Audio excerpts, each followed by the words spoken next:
Il est 13 h, bonjour à tous et merci de votre attention. Voici les titres à la une de l'actualité ce dimanche. Fin hier samedi à Korogo, des journées d'hommage à Amadou Koulibaly, l'ex-premier ministre décédé le 8 juillet dernier. Lors du bilan face à la presse, des journées hommage initiées par la direction du Rassemblement des Oufouettistes pour la démocratie et la paix. Des témoignages poignants de collaborateurs et un film résumant son bilan à la primature ont marqué cette dernière journée. 111 élèves de la 15e promotion des médecins élèves officiers de première année jugés aptes à intégrer les forces armées de Côte d'Ivoire à l'issue de 3 mois de formation commune de base. Ils ont été présentés au drapeau à l'école des forces armées de Zambakro, une présentation au drapeau qui consacre leur changement de statut. Le PAM, le programme alimentaire mondial, s'alarme face à la situation alimentaire au Zimbabwe. Il a lancé un nouvel appel à lever des fonds d'urgence pour assister 4 millions de Zimbabwéens en proie à la faim d'ici les 6 prochains mois. La crise économique que connaît le pays depuis une vingtaine d'années s'est aggravée avec l'épidémie de Covid-19. Voilà pour l'essentiel. Oui, bonjour à tous. Le comité de gestion des établissements scolaires COGES en Côte d'Ivoire est une institution créée en janvier 1995 dans le milieu scolaire. Il se veut être un cadre de rencontre formelle et permanente entre les acteurs et partenaires de l'école avec pour objectif la promotion de l'école. Son rôle, contribuer à la promotion de l'établissement où il siège en créant des conditions optimum pour un meilleur fonctionnement de l'établissement.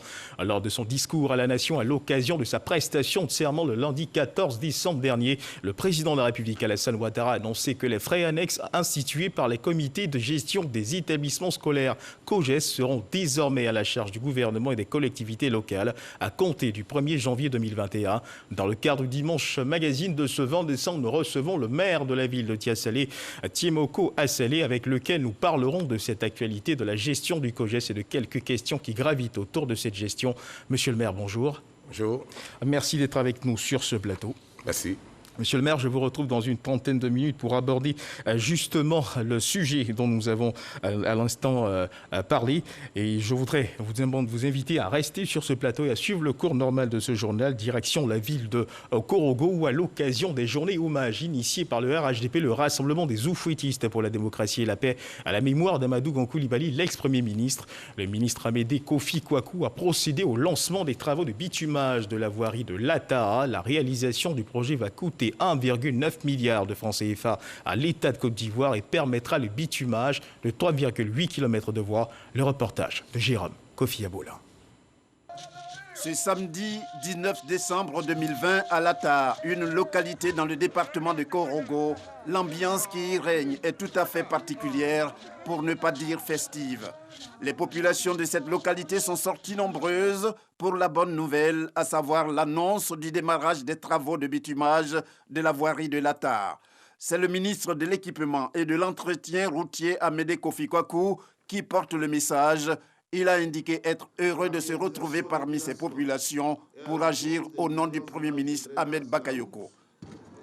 C'est pour moi un insigne honneur de représenter M. Ahmed Bakayoko, Premier ministre, chef du gouvernement, ministre de la Défense, à cette cérémonie de lancement des travaux de bitumage de la voirie de l'Ataa. La cérémonie qui nous rassemble ce jour marque le début des travaux de bitumage de 3,8 km de voirie à l'Ataa. Il convient d'indiquer que des travaux d'aménagement à caractère semi-définitif de cette voirie ont été réalisés en 2019 et 2020 par la société EKDS Nouvelle. Ces travaux ont consisté à la réalisation des terrassements et à la pose des différents ouvrages de drainage de la route avec pour but de faciliter la mise en œuvre du corps de chaussée une fois les financements obtenus. Les travaux de bitumage seront réalisés par l'entreprise portée au BTP en collaboration avec la société EKDS Nouvelle, sous le contrôle du BNET et la maîtrise d'ouvrage déléguée de la Géroute. En ce qui concerne la doléance formulée par mon aîné Sylvie Sélé, c'est-à-dire bitumer les 10 km entre Korogo et Lata, je voudrais préciser que cette doléance a été déjà formulée par le ministre d'État Gilbert Koné Kafana et par le ministre Issa Koulibaly. Je puis vous assurer qu'elle sera transmise au président de la République et je ferai de mon possible pour que sa réalisation puisse se faire si le chef de l'État en donne son accord. C'est l'occasion que saisit le ministre Amédée Kofi Kwaku d'en appeler au bon sens des jeunes de l'ATA, une valeur qui pour lui permet de réaliser toute entreprise. Chers jeunes de l'ATA et au-delà de la région du Poro, Son Excellence Alassane Ouattara a indiqué que la priorité de son action durant ce mandat sera centrée sur l'éducation, la formation et l'emploi des jeunes. Qui dit éducation fait référence aux enfants et aux jeunes. Qui dit formation fait référence aux jeunes, l'emploi des jeunes, etc. Comme vous le voyez, le chef de l'État vous a mis au centre de son action. Donnez-lui donc la force, le courage et la détermination d'atteindre cet objectif qui s'est fixé vous concernant. Mais cela ne sera possible que vous êtes imprégné du civisme inhérent normalement à tout citoyen vivant en Côte d'Ivoire. Si vous êtes unis, disciplinés et volontaires, la Côte d'Ivoire de demain vous appartient. Travaillez au quotidien à sa réalisation. Les travaux de bitumage de la voirie de l'ATA sont financés par l'État de Côte d'Ivoire à hauteur de 1,9 milliard de francs CFA. Environ 4 km de voies seront bitumées dans un délai de 3 mois. La cérémonie de lancement des travaux s'inscrit dans le cadre des journées d'hommage, a fait le Premier ministre Amadou Gon Coulibaly, initiateur du projet. Et on reste à Korogo, capitale de la région du Poro. Depuis hier samedi se sont achevées ces journées d'hommage à Amadou Gon Coulibaly, l'ex-premier ministre. Des journées d'hommage organisées par la direction du parti du RHDP qui a fait le point avec la presse des activités qui ont meublé ces journées. Mahama Traoré pour les détails. De l'opposition à l'accession au pouvoir d'État, Amadou Gon Coulibaly a fait chemin avec des hommes et des femmes. Depuis son décès le 8 juillet dernier, les compagnons de lutte, collaborateurs ou filleuls de l'ex-premier ministre, retiennent de lui une ou des valeurs à pérenniser. On a beaucoup parlé de sa probité, mais on ne sait pas à quel point. Le respect de la chose publique était quelque chose de sacro-saint chez lui. Ce n'est pas certain que moi-même, quelles que soient les qualités que je verrai chez quelqu'un, qu'en 2 mois et demi, je leur ai confié un poste aussi important dans un pays, parce que la gestion des finances publiques, ça demande quand même une grande confiance. Ce n'est pas seulement de la technicité, mais vraiment une grande confiance à pouvoir gérer certaines choses. C'est ça le Premier ministre Amadou Gon l'a fait, en 2 mois et demi seulement. Il a sémé quand même une graine ou des graines. La génération Amadou Gon Coulibaly, c'est une réalité aujourd'hui. Tous autant que nous sommes, jeunes et moins jeunes, avons tous reçu quelque chose de lui et portons tous en nous quelque chose d'Amadou Gon Coulibaly. C'est pour ça que je dis que Amadou Gon ne mourra jamais. C'est l'homme de foi, l'homme de charité et l'homme qui sait porter des espérances. Amadou Gon a tant aimé sa famille, tant aimé ses enfants, tant aimé ses frères, tant aimé ses cousins. Il n'y avait pas de différence entre ses cousins et ses frères, entre ses oncles et ses enfants. La famille, pour lui, était le socle de sa vie. Ce que je retiens, c'est l'humilité, c'est l'homme de conviction, c'est l'homme qui a été loyal jusqu'à la fin de sa vie. Cette conférence de presse de clôture des journées d'hommage et de recueillement en la mémoire de l'ex-président du directoire du RHDP a été marquée par la diffusion d'un film sur les actions réalisées par l'homme à la tête du gouvernement. Le parti au pouvoir a également annoncé la création prochaine d'un institut de formation politique baptisé Amadou Gon Coulibaly, en plus de l'hommage qui lui sera rendu tous les 8 juillet à Korogo. Et puis, mesdames et messieurs, un bout de littérature dans cette édition avec Viviane Aïman. Je vous invite à la présentation de l'ouvrage Alassane Ouattara, La passion du devoir, du journaliste historien Moriba Magasuba au grand public, qui a eu lieu en fin de semaine à l'Hôtel Ivoire. Alassane Ouattara, La passion du devoir. Le tout dernier livre du journaliste, historien et écrivain Moriba Magasuba vient de faire sa sortie officielle en librairie.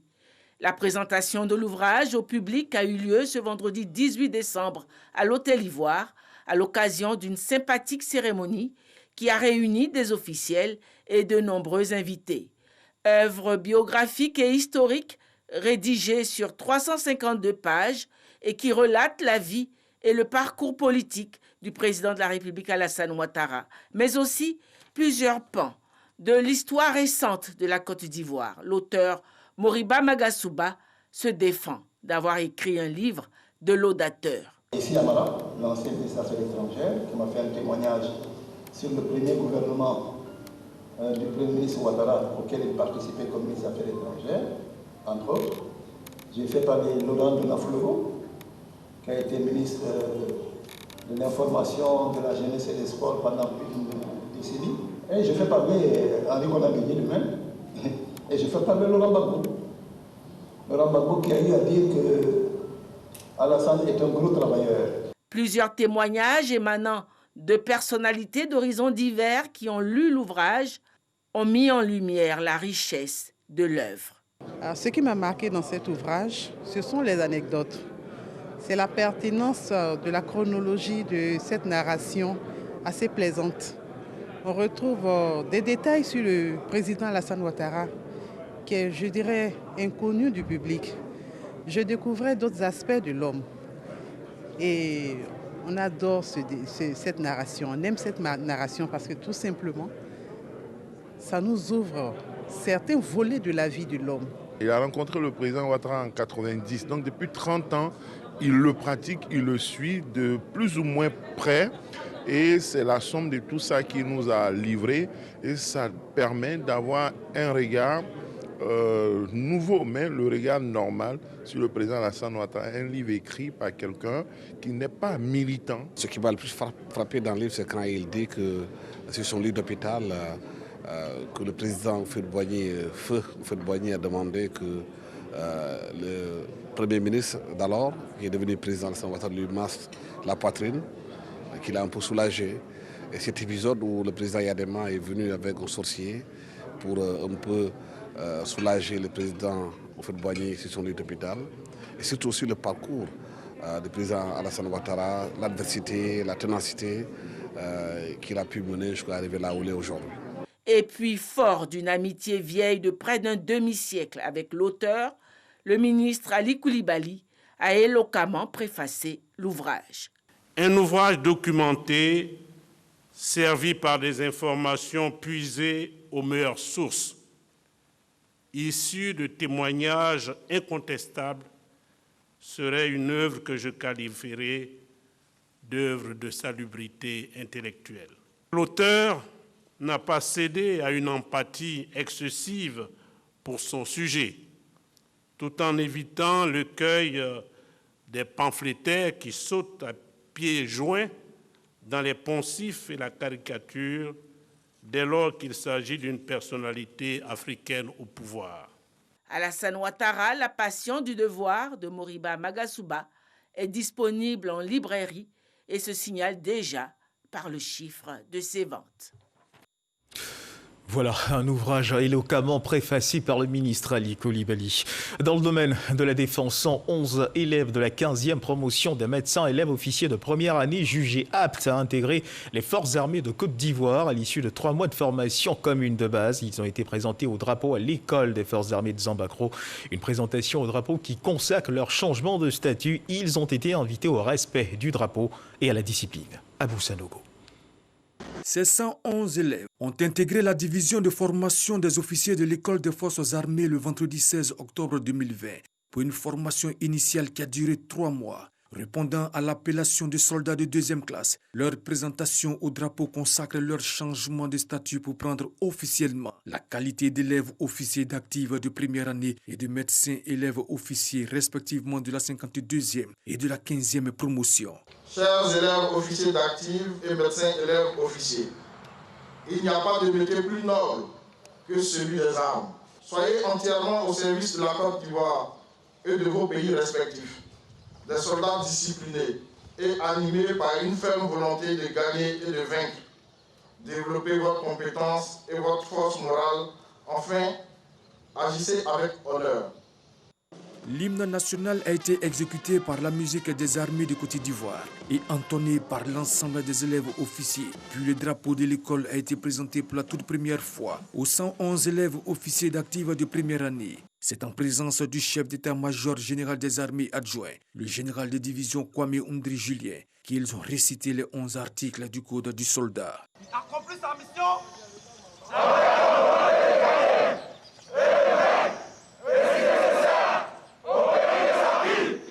Pour parfaire leur formation, ces futurs officiers auront à passer 2 années académiques pour les élèves officiers d'active et 1 année pour les médecins élèves officiers.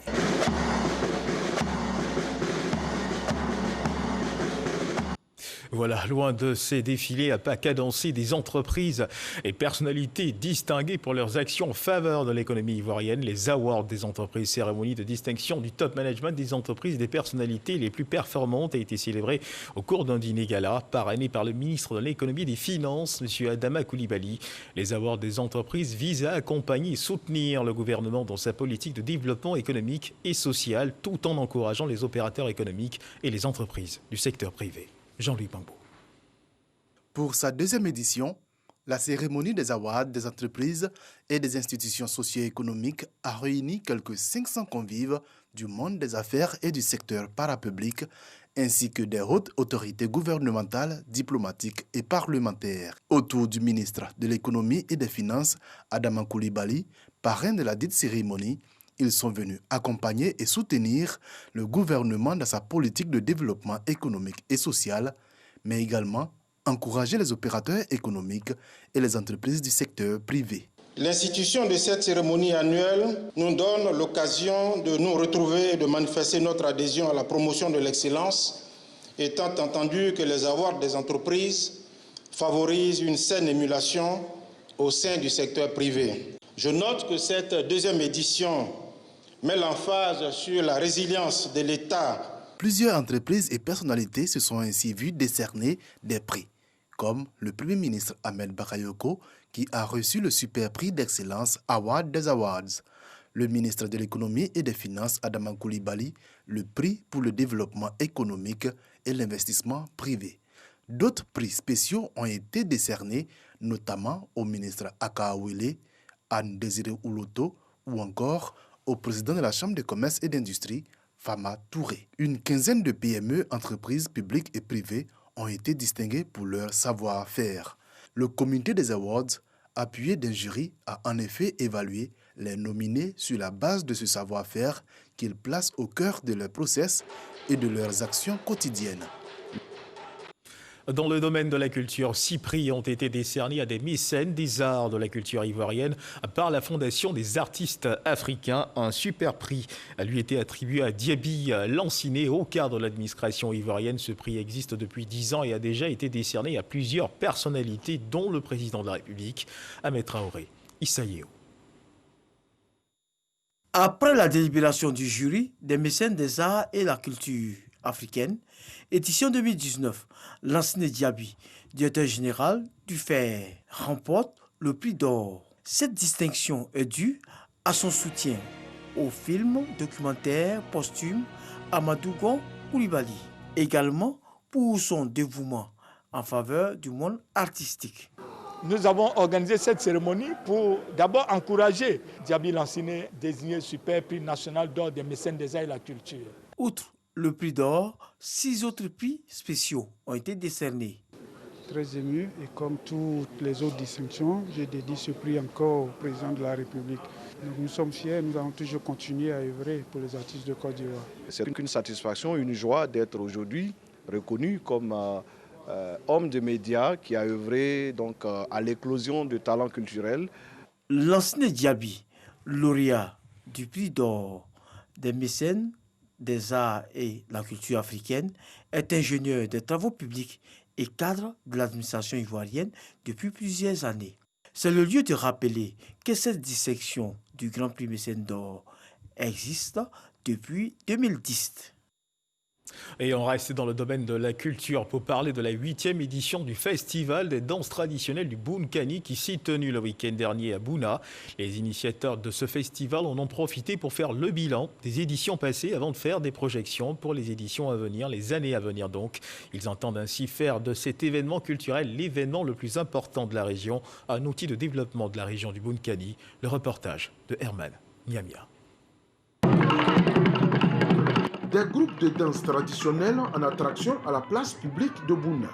Nous sommes à la 8e édition du Festibo, le festival des danses traditionnelles du Bounkani. L'événement culturel le plus populaire de la région, comme les éditions précédentes, a réuni des milliers de festivaliers. C'est un festival qui réunit chaque année 30 000 festivaliers. C'est un festival jeune, avec des artistes que nous invitons, avec des populations très joyeuses, très chaleureuses. Nous avons des circuits touristiques alléchants, nous avons des danses extraordinaires, nous avons des mets à faire déguster au monde. Au-delà de l'aspect culturel, les initiateurs du Festibo veulent faire de cet événement un levier qui va booster le développement de la région. D'où les ateliers de réflexion pour faire le bilan des 7 éditions passées afin d'envisager de nouvelles perspectives. Des grandes nations comme les États-Unis ont reposé leur développement sur la culture. Et donc nous voudrons nous appuyer également et suivre ces bons exemples-là pour faire du Bounkani une région qui compte vraiment, mais qui est partie à partir de ce qu'elle a de mieux, sa culture, à partir de son âme. Les festivaliers venus en grand nombre saluent cette initiative. Ils souhaitent que les initiateurs prennent toutes les dispositions afin que ce festival ne soit jamais interrompu, mais soit plutôt un rendez-vous culturel annuel incontournable à l'image des autres grands événements culturels du pays. C'est ma première fois d'être ici et c'est très très impressionnant. Et c'est pour souhaiter, pour dire un bravo à toute l'équipe d'organisation. Seule la culture peut rassembler tous les peuples. Pour clore ces 2 jours de rencontres, les populations ont été gratifiées d'un concert géant. L'artiste Obams, en vogue en ce moment, est également tête d'affiche à faire vibrer les nombreux festivaliers. Voilà, et la Côte d'Ivoire qui est toujours engagée dans la lutte contre le diabète chez les enfants. Une rencontre entre médecins et autres acteurs de lutte contre le diabète chez les enfants s'est tenue à Cocody. Cette rencontre visait à proposer des solutions en vue d'améliorer la qualité de la prévention, de la prise en charge du diabète de type 1 chez les enfants et chez les adolescents. Objectif, apporter les outils nécessaires afin de garantir un accès au traitement du diabète chez les enfants. Astou Touré. Les différents signes qui peuvent amener à penser au diabète chez l'enfant. Il y a 4 signes. Il y a l'amaigrissement, un enfant qui maigrit beaucoup, qui mange beaucoup, plus que d'habitude, qui pisse au lit ou bien qui urine plusieurs fois dans la journée et qui urine aussi plusieurs fois dans la nuit. Et aussi un enfant qui boit beaucoup d'eau. On ne sait pas forcément à quoi il est dû, mais brusquement, les cellules qui vont fabriquer l'insuline chez l'enfant se mettent à être détruite par l'organisme de l'enfant lui-même. Dans le monde, le nombre d'enfants de moins de 14 ans atteints de diabète de type 1 est estimé à environ 476 000 et environ 250 000 d'entre eux vivent dans les pays en voie de développement. Pour améliorer la qualité de vie et réduire la morbidité et la mortalité prématurée imputables au diabète chez les enfants et les adolescents en Côte d'Ivoire, médecins et partenaires dans la lutte contre le diabète sont en réflexion. Diabète de type 1, ça veut dire diabète insulinodépendant. Ce sont des enfants qui ont besoin d'insuline. Sans insuline, très rapidement, ces enfants-là décèdent en une semaine, en une dizaine de jours de coma diabétique. Donc, c'est un projet important qui permet de leur donner de l'insuline gratuitement, tout ce qui est seringue gratuitement, tout ce qui est appareil pour contrôler leur diabète gratuitement. Ce projet permet aussi de renforcer les capacités du personnel. Parce qu'on peut donner des médicaments, mais si le personnel n'est pas bien formé pour prendre en charge ces enfants, ça devient plus compliqué. Fondé sur un partenariat, ce programme vise à élaborer des solutions à long terme pour offrir aux enfants vivant avec le diabète de type 1 des soins disponibles, accessibles et de bonne qualité. Notre partenariat consiste à fournir toute la logistique. C'est un projet qui est prévu pour 4 ans normalement, mais on l'a commencé en 2017. Normalement, ça devrait finir l'année prochaine, mais nous avons décidé de continuer encore 3 ans, puisque à terme, ce que nous voulons intéresser les pouvoirs publics à ce projet, de sorte à le pérenniser dans le temps. L'atelier de restitution du projet de prise en charge des enfants vivant avec le diabète de type 1 a réuni 32 participants. Une campagne de lutte contre le tétanos a permis d'administrer 350 doses de vaccins aux enfants. Des enfants des écoles primaires de Tiasalé et Plateau de Ndoussi, dont l'âge est compris entre 6 et 14 ans. Il s'agit d'une campagne gratuite initiée pour la 3e fois par Sanogo Alpha Draman, cadre de Tiasalé. Salim Atoudia nous en parle. 350 doses de vaccins contre le tétanos administrées aux enfants de 6 à 14 ans des écoles primaires de Tiasalé et Plateau Ndoussi. Cette campagne de vaccination gratuite a eu lieu les jeudis 10 et vendredi 11 décembre 2020 et s'inscrit dans la lutte contre le tétanos. Elle a pu avoir lieu grâce à la collaboration de l'organisation humanitaire internationale Africa Arco Iris suite au lobbying de Sanogo Alpha Draman, cadre de Tiasalé et parrain de la campagne. On a pensé que les enfants dans leur apprentissage ont besoin de beaucoup plus de santé, et surtout qu'ils sont de milieux un peu défavorisés. Ces maladies qui font moins de bruit mais qui sont très grandioses méritent d'être prises en charge. En tout cas avec l'ONG, ça fait 3 ans comme je l'ai dit, on essaie donc de vacciner ces enfants-là pour qu'ils soient en bonne santé. Le préfet du département de Tiasalé, Vakaba Kone, a rappelé les nombreuses actions socio-humanitaires à l'endroit des populations de Tiasalé à mettre à l'actif du parrain. Pour sa part, le directeur départemental de la santé et de l'hygiène publique a salué l'initiative qui permet de toucher ainsi le plus grand nombre d'enfants, notamment les jeunes filles, futures mamans. Aujourd'hui, cette campagne ne fait que nous arranger parce qu'un de nos indicateurs les plus importants, c'est de contrôler les femmes enceintes qui sont à jour de leur vaccin antitétanique. Quand une ONG comme Africa Arco Iris commence à vacciner les enfants à bas âge, surtout les jeunes filles, lorsqu'elles seront en âge de procréer, elles seront déjà à jour de leur campagne de vaccination. L'ONG Africa Arco Iris a affiché sa disponibilité à accompagner la Côte d'Ivoire à travers diverses campagnes sanitaires et l'organisation d'activités de sensibilisation en matière d'éducation et d'hygiène publique. Voilà, et puis dans l'actualité internationale, sachez que le PAM, le Programme alimentaire mondial, s'alarme lui face à la situation alimentaire au Zimbabwe. Il a lancé un nouvel appel à lever des fonds d'urgence pour assister 4 millions de Zimbabwéens en proie à la faim d'ici les 6 prochains mois. Des années successives de sécheresse ont déjà fragilisé la sécurité alimentaire dans le pays et la récolte de cette année a été une nouvelle fois touchée. Selon les chiffres du ministère des Finances, les importations de denrées alimentaires sur les 9 premiers mois de l'année ont triplé par rapport à l'année dernière et la crise économique que connaît le pays depuis une vingtaine d'années s'est aggravée avec l'épidémie de Covid-19. Ici en Côte d'Ivoire, les femmes leaders du Grand Centre du Bélier renforcent les capacités des femmes engagées dans le commerce afin que cela ait pour conséquence d'impacter positivement leur activité sur toute la chaîne de la production à la commercialisation. On en parle avec Kader Sogodogo. Elles sont 32 femmes leaders issues de 8 associations de la région du Bélier et du district de Yamoussoukro. Elles sont à l'école. Le projet de pôle agro-industriel de PAI Bélier, qui est dans sa 2e année, reste collé à sa mission. Développer, transformer le Bélier à travers l'économie agricole. La femme est au centre de ce projet novateur. Elle est au champ pour l'agriculture, mais également au marché pour le commerce. Ici, il s'agit de la doter d'atouts réels pour qu'elle soit forte. Nous savons que notre zone d'intervention est une zone de production, de forte production du manioc. Et nous savons qu'aujourd'hui, parmi les groupements, on a beaucoup de femmes qui sont dans le manioc.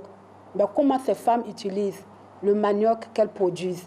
Comment elles vendent le manioc qu'elles produisent? Comment elles vendent les produits dérivés du manioc? C'est de cela que nous allons parler aujourd'hui, pour permettre à ces braves femmes qui travaillent nuit et jour, qui ne se reposent pas, de pouvoir profiter des produits de leur activité. La formation est l'affaire du ministère de la Femme, de la Famille et de l'Enfant. Une révolution positive est en ligne de mire. On dit pour acheter moins cher, il faut aller dans les marchés autour de 15 heures. Parce que là, les vieilles sont fatiguées, elles ont envie de retourner dans leur village, donc elles bradent. La formation d'aujourd'hui veut vous aider à ne plus brader vos produits, à en tirer pour améliorer les bénéfices que vous faites grâce à votre travail. 2 jours, c'est la durée de la formation. L'objectif est connu, l'autonomisation de la femme. Voilà, et place à présent au Dimanche Magazine de ce jour, notre invité, le maire de la commune de Tiasalé, M. Assali Timokou. Monsieur le maire, ravi de vous avoir sur ce plateau pour parler ensemble, n'est-ce pas, d'une question qui jusque-là portait le qualificatif d'épineuse, tant la question, on va le dire, on peut le dire, a troublé le sommeil des parents d'élèves. Il s'agit bien sûr de la question des frais COGES, des parents d'élèves qui, on l'espère, dormiront du sommeil du juste depuis, sinon, la récente décision prise par le chef de l'État, Alassane Ouattara, le 14 décembre dernier, au cours de sa prestation de serment, eh bien, de confier à présent la prise en charge de ces frais au gouvernement et aux collectivités locales. Et monsieur le maire, à votre présence sur ce plateau, un double sens pour nous, car en plus d'être maire, vous avez un regard particulier, voilà, sur la gestion de cette question. Vous en avez fait une affaire personnelle, mais avant, je voudrais vous demander, j'ai une interrogation. Le rôle du COGES est de contribuer à la promotion de l'établissement où il siège, ou en créant des conditions, n'est-ce pas, optimum pour un meilleur fonctionnement de l'établissement. Comment en est-on arrivé au fait que le COGES se soit éloigné de ce rôle-là? Merci de l'occasion que vous nous offrez d'échanger sur la question. Vous savez que, pour répondre à votre question, vous savez que là où il n'y a pas de gendarme, une certaine race d'honnêtes gens est capable de tout. Les COGES ont été créés avec une ambition très noble pour aider à gérer l'école. Malheureusement, dans leur fonctionnement, ils se sont transformés en un outil de recouvrement de fonds, de sorte que leurs missions qui ont été déclinées dans un décret qui a été pris en 2012 par le chef de l'État, qui sont au nombre de 15, leurs missions ont été complètement dévoyées et au lieu d'aider à gérer l'école, à promouvoir l'école, les COGES se sont transformés comme je l'ai dit, en un outil de recouvrement. De sorte que les parents d'élèves à qui on a dit que l'école est gratuite ont été étonnés de découvrir que finalement, l'école n'est pas aussi gratuite que cela et que les frais chaque année augmentent alors que l'État chaque fois répète que l'école est gratuite. Et donc les COGES sont sortis de leur rôle. Personnellement, j'ai beaucoup enquêté sur les COGES, d'abord en tant que journaliste et puis en tant que premier magistrat de la commune de Tiasalé, parce que ce que les gens ne savent pas, c'est que les collectivités ont aussi la charge de gérer les écoles. D'accord. Les maires sont chargés de gérer les écoles primaires, préscolaires, les conseils régionaux sont chargés de gérer les écoles secondaires.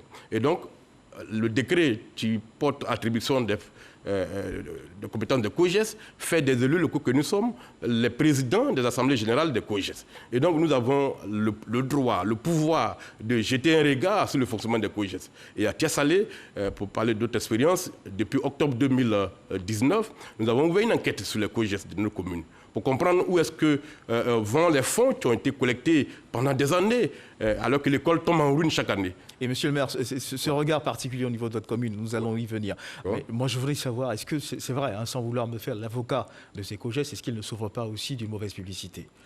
Non, mais bon, vous savez que partout, quand il y a une généralisation, il y a forcément une erreur quelque part. Et il y a des COGES qui ont bien fonctionné. Dans certaines villes, les parents très conscients ont bien géré ces outils-là.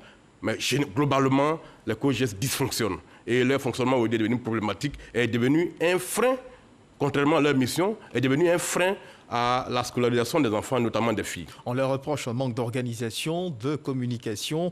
Tous ces paramètres doivent-ils être repensés et mieux restructurés? Oui, en fait, tout est à reprendre pour les COGES. Vous savez, les COGES ont 15 attributions, ont 15 missions. Mais dans les faits, les COGES n'exercent qu'une seule attribution, celle qui consiste à recouvrer des fonds. Et donc, laissant à côté les 14 autres attributions. Et c'est ce qui a fait qu'aujourd'hui, les Ivoiriens sont complètement remontés contre le fonctionnement des COGES. Et donc, c'est tout le système qui a repensé. Et je pense qu'on va y revenir. Et vous, collectivités, quels sont vos rapports avec ces COGES-là? Est-ce que vous travaillez en bonne intelligence ou ce sont des rapports qui sont parfois conflictuels? Alors, par rapport aux collectivités, il faut dire que, comme je l'ai dit tout à l'heure, que la loi sur le transfert des compétences fait des élus locaux, notamment les conseils généraux et les maires, les présidents des assemblées générales des COGES. Et comme la compétence de gérer l'école et de construire les établissements a été transférée aux collectivités, c'est aux maires et aux présidents des conseils régionaux de construire les écoles et de gérer l'école. Et c'est pour ça que le décret fait d'eux les présidents des assemblées générales des COGES. Le problème est que les ressources qui accompagnent ce transfert de compétences ne sont pas venues, ou bien viennent à un niveau tellement insignifiant que globalement, les maires ont décroché, les présidents des conseils régionaux ont décroché, n'ont pas les ressources de gérer ce transfert-là. Et donc, laissant les COGES fonctionner dans la main des parents d'élèves et sous le diktat des inspecteurs d'école et des directeurs nationaux de l'éducation nationale dans les villes de Côte d'Ivoire. Et donc, ce qui a fait que les élus ont décroché et ne suivent pas. Les maires envoient souvent un adjoint suivre ce qui se passe, mais ne participent pas réellement à la gestion de l'école alors qu'ils ont compétence pour gérer. Les responsabilités sont donc partagées? Elles sont partagées, bien sûr, parce que les maires ont une excuse en disant qu'on nous a transféré une compétence qu'on a gardée à Abidjan. Quelqu'un a ironisé en disant l'État a transféré les problèmes aux élus et a conservé à Abidjan les solutions. Comment vous voulez qu'on gère l'école alors que les ressources qui doivent servir à gérer l'école restent au ministère? Donc les élus ont décroché et donc les COJES ont fonctionné sans le regard des élus et sont transformés en outils de recouvrement de fonds. Et justement, il y a une collaboration qui devra certainement connaître une mise à jour avec la décision prise par le chef de l'État. Tout à fait. Qu'est-ce qu'on leur reproche exactement à ces COJES? On reproche aux COJES exactement, pas nous les élus locaux, je veux dire les parents d'élèves, puisque nous sommes au service des parents d'élèves, nous sommes au service de nos administrés. Ils sont en train de pleurer tous les jours. À chaque rentrée scolaire, ce sont des problèmes à n'en point fini et des menaces même de troubles à l'ordre public par rapport aux COJES. Les frais que les COJES doivent lever sont des frais qualifiés d'exceptionnels par la loi. Mais le fait est qu'aujourd'hui, les COJES ont transformé le mot exceptionnel en norme. Les cotisations devaient être exceptionnelles, sont devenues une norme. Et il y a une course à la levée des fonds. Je vous fais une confidence. Allez-y. Il y a des directeurs d'école qui ont perdu leur poste parce qu'on leur a reproché de n'avoir pas recouvré suffisamment. Parce que les inspecteurs contrôlent. Derrière les inspecteurs, il y a une autre machine là-bas qui contrôle. Et donc, tu surveilles que les directeurs poursuivent les présidents de COJES, lesquels poursuivent les parents d'élèves, qui eux-mêmes n'ont aucun moyen. Et donc, quand le directeur n'a pas assez de ressources, à la commission de nomination et de confirmation, le directeur est relevé de sa fonction. Donc, les COJES ont été transformés, comme je le dis, et le mot est important, en outil de recouvrement. De sorte que les parents d'élèves, qui peuvent avoir 1, 2, 3, 4 enfants à l'école, doivent payer entre 7 500 et 15 000 francs au primaire. Je vous donne un exemple. Allez-y. Il y a une école dans un village qu'on appelle Rosalie Cro, dans le département de Tassalé. D'accord. Les enfants sont assis à même le sol. L'école est en bambou, avec des bâches noires au-dessus et des feuilles de palmier. Les enfants sont assis à même le sol, mais tenez-vous bien, dans cette école-là, les COJES recouvrent 10 000 francs par enfant. Ils sont transférés en ville et gérés par un ensemble de complicités qui est dans la chaîne de l'éducation où l'argent est partagé et l'école n'a même pas un banc. Ce n'est pas acceptable. Et c'est pour ça que nous sommes en train de nous battre pour que toutes ces choses-là changent maintenant. Et ce sont les enquêtes que vous avez menées sur le terrain qui vous ont permis d'aboutir à ces toutes les enquêtes qu'on a menées sur le terrain démontrent qu'à 80%, les ressources des COJES finissent dans des poches d'individus qui n'ont rien à voir avec le fonctionnement de l'école dans les faits. Alors, monsieur le maire, les frais, justement, COJES, on le disait à l'instant, sont une grande inquiétude pour les parents. Des murmures qui sont donc remontés au chef de l'État qui, au cours de sa prestation de serment du 14 décembre dernier, a pris une décision, celle de faire basculer la prise en charge de ces frais par le gouvernement et par les collectivités locales. Je vous invite à suivre cet élément de notre reporter Walter Amadou Ouattara qui nous retrace un peu l'ensemble de cette actualité-là. Chaque rentrée scolaire, le débat sur les frais COJES fait couler beaucoup d'encre et de salive.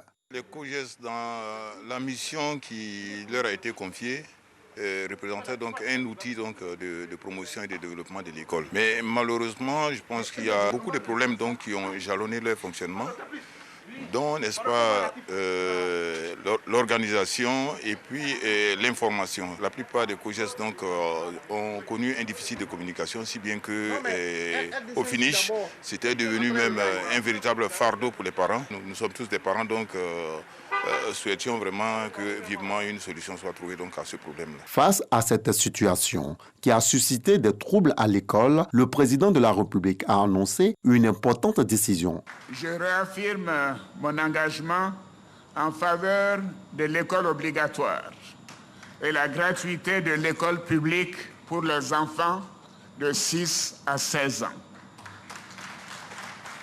Afin de lever tous les obstacles à la mise en œuvre complète de cet engagement, j'ai décidé que pour compter de janvier 2021, le gouvernement et les collectivités locales prendront en charge les frais COJES. Cette décision prise par le sommet de l'État est bien appréciée. C'est une décision qui était attendue quand même de la part de plusieurs parents qui se plaignaient Et nous pouvons dire aussi à notre niveau que c'est une décision salutaire parce que ça va permettre quand même aux collectivités décentralisées telles que les mairies et autres de bien prendre en compte l'amélioration du cadre de vie et de travail des élèves dans les établissements. Des parents d'élèves avancent que le comité de gestion des établissements scolaires, COGES de Côte d'Ivoire, a besoin d'être repensé afin d'être davantage utile à l'école. Alors, monsieur le maire, on vient de le voir dans l'élément de notre reporter Walter Amadou Ouattara, des parents viennent de s'exprimer, voilà, d'exprimer toute la difficulté pour eux, un cri de cœur qui méritait d'être entendu par le chef de l'État. Oui, le cri de cœur méritait d'être entendu par le chef de l'État. Ça fait près de 2 décennies que les parents crient par rapport aux cotisations COGES. Le chef de l'État fait donc bien de prendre maintenant le taureau par les cornes et de décider que ces frais vont être désormais supportés par les collectivités et l'État. Ce que je veux dire par rapport à cette décision, c'est que pour la comprendre, il faut l'inscrire dans le contexte ou bien dans le cap fixé par le chef de l'État par rapport au mandat qu'il va faire maintenant. D'accord. Et il a dit que pour ce mandat-là, le cap, c'est la lutte contre la corruption. C'est l'éducation, la formation professionnelle et l'emploi des jeunes. L'affaire sur les COGES, il faut l'inscrire dans l'angle de la corruption. À ce niveau-là? À ce niveau-là. Il faut l'inscrire dans l'angle de la corruption. Et donc, la décision que le chef d'État a prise peut être appréciée à plusieurs niveaux. D'abord, elle va donner du sens à la notion de gratuité de l'école. Parce qu'on a proclamé l'école gratuite, mais dans les faits, elle n'est pas gratuite. Et donc, supprimer les frais COGES par rapport aux parents, c'est une décision importante. Deuxième chose, elle va remettre les collectivités, les élus locaux, maires et conseils régionaux, dans leur vrai rôle, qui est de gérer l'école et de construire les établissements scolaires. Ce n'est pas au ministère de l'Éducation nationale de construire les écoles. Cette compétence a été transférée aux collectivités. Il faut donc que les ressources qui sont destinées à cela soient envoyées aux collectivités pour qu'elles jouent vraiment leur rôle. Ensuite, cette décision du chef de l'État va redonner un nouveau souffle à l'école en mettant fin aux activités d'une véritable armée d'acteurs du système éducatif qui ont créé ou qui ont construit un vrai business dans la poche des parents, avec des pratiques parfois mafieuses et qui tournent autour des COGES. Enfin, je pourrais dire que cette décision va redonner de l'espoir et va créer une nouvelle espérance dans l'école pour les parents d'élèves qui désormais pourront faire des économies qui ailleurs finissaient dans les poches d'individus transformés en recouvreurs de fonds dans nos écoles. Donc voilà comment il faut préciser cette décision du chef de l'État. Alors j'ai en face de moi un maire de la République. C'est une décision du chef de l'État qui fait également obligation aux maires démissionnaires de se remettre en selle. Oui, mais justement, les élus que nous sommes, nous n'avons pas d'excuses. Justement, comment est-ce que les élus que vous êtes comptez justement répondre à... Il faut que les élus que nous sommes, nous prenions nos responsabilités. À Thiès Salé, nous l'avons fait. C'est vrai que les ressources destinées au transfert de compétences sur les écoles n'arrivent pas en quantité, je veux dire, selon les normes, elles n'arrivent pas, mais ce n'est pas une raison aussi pour démissionner totalement. À Thiès Salé, malgré la modicité des moyens, nous avons réfléchi et nous avons trouvé une solution. Je dis que l'affaire des COGES doit être appréciée sous l'angle de la corruption. Nous avons dit à Thiès Salé, désormais, le maire joue son rôle. Nous avons évalué toutes les cotisations des COGES et à quoi cela est destiné, à payer le matériel didactique, à réparer une porte qui est gâtée, à remplacer un plafond. Tous ces fonds-là, c'est les parents qui payent. Désormais, la mairie dit, nous budgétisons cela, et quand les COGES ont besoin de réparer une porte, ils n'ont qu'à s'adresser à la mairie envoie un fournisseur, il répare et on le paye via le trésor. Ça supprime cette gestion, cette répartition des fonds des parents dans les poches d'individus. Et vous l'avez plutôt bien réussi à Thiès Salé. Mais monsieur le maire, y a-t-il des raisons de craindre que certains COGES usent de moyens détournés pour justement réussir à extorquer de nouveau des fonds, de l'argent aux parents d'élèves? Oui, la décision que le chef de l'État a prise est importante. Mais comme je le dis, une chose est de prendre la décision, une autre est de l'avoir appliquée sur le terrain.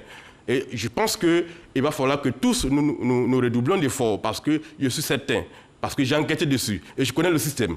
Je sais qu'une véritable guerre va être faite contre la décision sur le terrain parce qu'il y a des intérêts qui sont en jeu. C'est 40 milliards au moins qui sont partagés chaque année par les acteurs de ce système-là. Et donc, par aucun moyen, ils ne verront d'un bon œil que cette mandat leur échappe. Donc, ils vont se battre. Par conséquent, nous devons tous nous impliquer. Mais ce que je veux dire, il y a une distinction à faire dans le COGES.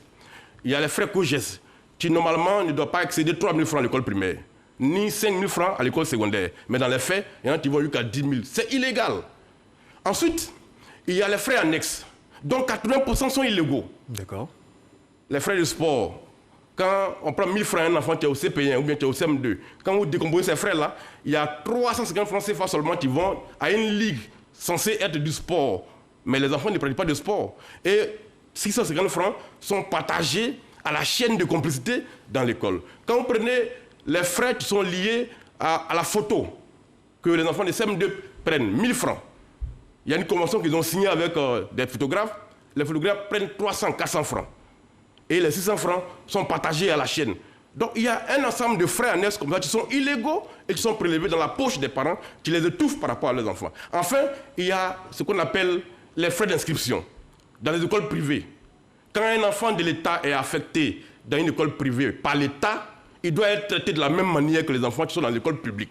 L'inscription, c'est 6 000 pour les enfants de l'État. Mais au privé, c'est entre 40 000 et 60 000 francs. Pourquoi? Parce qu'il y a un système de corruption qui fait que pour avoir un enfant affecté à l'État dans une école privée, le fondateur doit payer entre 30 et 50 000 francs par enfant. Et donc, automatiquement, dès qu'on lui affecte des enfants, il récupère son argent dans la poche des parents. Ça aussi, ça doit être combattu. Et comme solution alternative, seriez-vous pour la mise sur pied d'une forme de police des COJES? Non, d'abord, il faut auditer. Je pense qu'il faut qu'on audite sur au moins 3 ans à quoi les fonds ont servi, ont été destinés.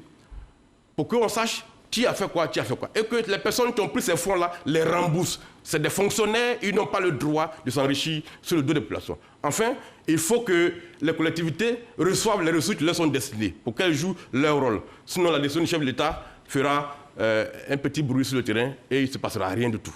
Merci Monsieur le maire, et je rappelle que vous étiez avec nous sur ce plateau pour qu'ensemble nous puissions parler de la gestion des COJES. Nous aurons certainement l'occasion, n'est-ce pas, d'éplucher l'ensemble des préoccupations et des propositions que vous avez à faire sur la question. Merci d'avoir répondu favorablement à cette invitation de la Direction générale de la RTI. Mesdames et messieurs, merci de nous avoir suivis. C'est sur cette intervention du maire Assalé Timoko que s'achève cette édition. Dieu garde la Côte d'Ivoire.